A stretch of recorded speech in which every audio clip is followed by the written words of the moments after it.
Valentine's Day. Ayun lang ang Valentine's. Happy Valentine's. Happy Valentine's Day, partner. At sa ating mga kapamilya. Oo. At yan ay para sa lahat. Sabi mo nga, di ba?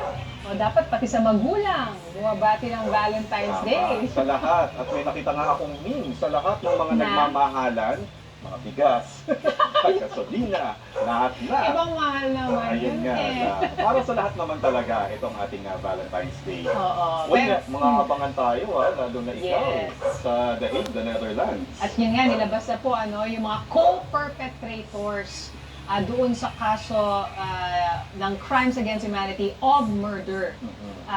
Itong pinag-uusapan ngayon sa ICC kay dating Pangulong Rodrigo Duterte. Ano ba kasunod niyan? Kasi ang iniisip ng mga tao, di ba, dahil nangyari kay dating Pangulong Duterte, napangalanan siya at yung arrest warrant ay sunod-sunod na. Yes. So ngayon ay tingnan natin kung anong aasahan natin. Oo. Mahirap talagang hulaan, di ba, kung ano yung magiging next move ng prosecutor. Pero kung pagbabasihan natin yung nakita natin noon sa nangyari kay dating Pangulong Rodrigo Duterte, nag-apply ng arrest warrant yung prosecutor.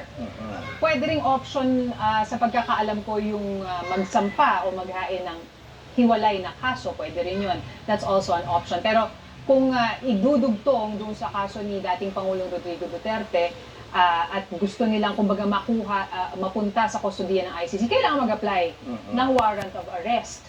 Ang dyan, ang siste kumbaga, at first, yung kay dating Pangulo, secret, nakalabel as secret. So, wala tayong paraan para malaman kung meron. Confidential yan. At Ilang araw after, tsaka lang nila ginawang public nung naaresto na ang dating Pangulo. At isa pang isipin natin, may mga pending na petisyon sa Korte Suprema na may mga issue na kailangan ding i-resolve. Ano ba mangyayari dyan? Hintayin ba? Bigla bang maglalabas ng desisyon ang Korte Suprema? Kaya marami tayong maabangan sa mga susunod na araw. At yun nga, di ba, alam natin na Feb 23, hanggang 27 po yung confirmation of charges ng dating Pangulo. Pero meron ding mga apela na nakahain pa rin itong kanyang defense team, lalo na doon sa issue ng jurisdiction ng ICC. Kung pumabor yan sa kanila, talagang huguho yung kaso.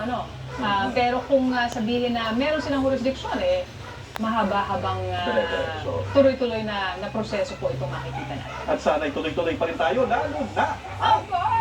22 years na ngayong araw ang TV Patrol Week. Napakaganda naman ang ating anniversary. Sakto